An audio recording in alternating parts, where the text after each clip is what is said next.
Assalamualaikum warahmatullahi wabarakatuh. Perkenalkan, nama saya Indriani dari kelas manajemen 22B dengan NPM 22411165. Baiklah, pada video kali ini saya akan mempresentasikan mengenai analisis laporan keuangan. Jadi, materi yang pertama akan saya sampaikan, apa itu laporan keuangan? Laporan keuangan adalah suatu laporan yang berisikan informasi keuangan mengenai suatu badan usaha yang akan dipergunakan oleh pihak-pihak yang berkepentingan sebagai bahan pertimbangan dan perbuatan keputusan pertimbangan dalam perbuatan keputusan.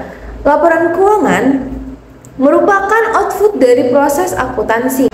Baiklah, pada slide kedua ini saya akan membahas mengenai standar akuntansi. Jadi, yang pertama ialah untuk keseragaman laporan keuangan yang relevan dan reliable.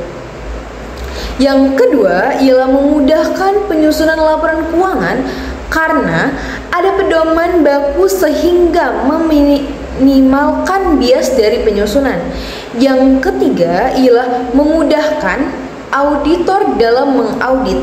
Yang keempat ialah memudahkan pembaca laporan keuangan untuk menginterpretasikan dan membandingkan laporan keuangan entitas yang berbeda.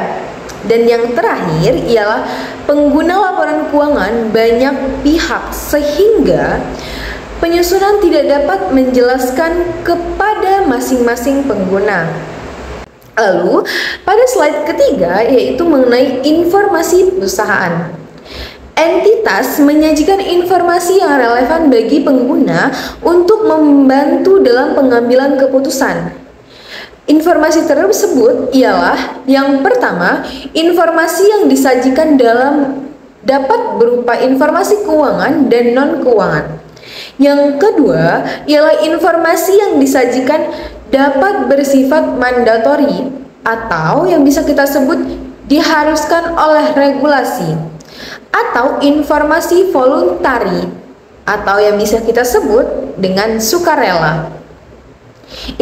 Lalu yang ketiga, penyajian informasi dapat mengurangi cost of capital dan cost of debit karena berkurangnya asimetri informasi. Lalu informasi perusahaan itu terdapat yang pertama laporan keuangan, laporan tahunan, laporan berkelanjutan, dan laporan terintegrasi, dan yang terakhir ialah informasi digital. Lalu, laporan keuangan dan standar akuntansi. Jadi, laporan keuangan memberikan informasi posisi keuangan, kinerja perubahan posisi keuangan suatu perusahaan yang bermanfaat bagi sejumlah besar pemakai dalam pengambil keputusan. Laporan keuangan menunjukkan apa yang telah dilakukan manajer dan pertanggungjawaban sumber daya yang dipercayakan kepadanya. Laporan keuangan disusun untuk memenuhi sebagian besar pemakai atau investor dan kreditor. Laporan keuangan disusun berdasarkan standar akuntansi keuangan.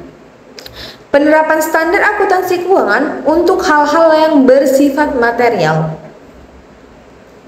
Selanjutnya, kita akan membahas tujuan laporan keuangan. Tujuan laporan keuangan ini memberikan informasi mengenai yang pertama posisi keuangan, lalu yang kedua kinerja keuangan arus kas entitas yang bermanfaat bagi sebagian besar kalangan pengguna laporan dalam pembuatan keputusan ekonomi. Komponen laporan keuangan. Jadi, komponen laporan keuangan terdapat yang pertama, laporan posisi keuangan atau neraca pada akhir periode. Yang kedua, laporan laba rugi dan penghasilan komprehensif lain selama periode. Yang ketiga, laporan perubahan ekuitas selama periode. Yang keempat, laporan arus kas selama periode. Selanjutnya, catatan atas laporan keuangan berisi ringkasan kebijakan akuntansi penting dan informasi penjelasan lainnya. Informasi komprehensif untuk mematuhi periode sebelumnya sebagai ditentukan dalam paragraf 38 dan 38A.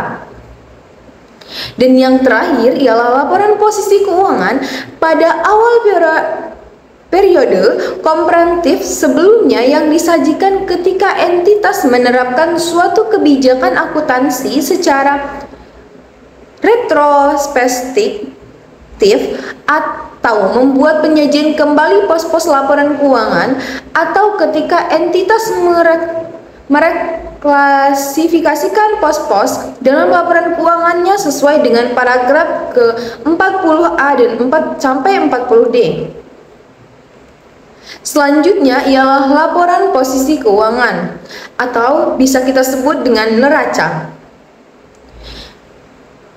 Jadi, laporan yang menunjukkan posisi keuangan pada tanggal tertentu, lalu menyajikan posisi aset yang sama dengan liabilitas ditambah ekuitas.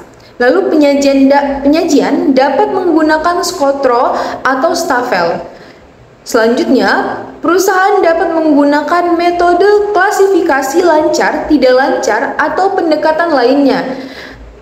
Atau, misal, perbankan tidak menggunakan klasifikasi lancar dan tidak lancar. Selanjutnya, standar tidak menjelaskan komponen yang dilaporkan secara detail, namun menjelaskan minimum lain yang harus dilaporkan terpisah jika tersebut material.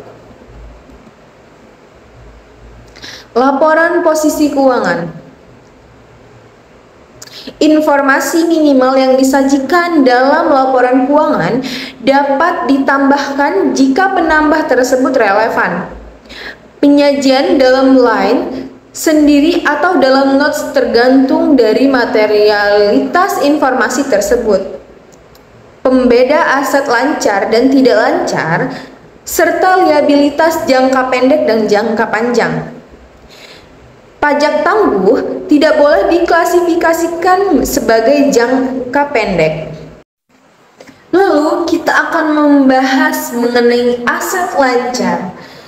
Klasifikasi aset lancar jika yang pertama mengharapkan akan merealisasikan aset atau bermaksud untuk menjual menggunakan dalam siklus operasi normal. Yang kedua, memiliki aset untuk tujuan diperdagangkan. Yang ketiga, mengharapkan akan merealisasikan aset dalam jangka waktu 12 bulan setelah pelaporan. Dan yang terakhir ialah kas atau setara kas, kecuali aset tersebut dibatasi pertukaran atau penggunaan untuk menyelesaikan liabilitas sekurang-kurangnya 12 bulan setelah periode pelaporan. Entitas mengklasifikasi aset yang tidak termasuk kategori tersebut sebagai aset tidak lancar. Baiklah, mungkin itu saja presentasi yang bisa saya sampaikan. Saya akhiri dengan wassalamualaikum warahmatullahi wabarakatuh.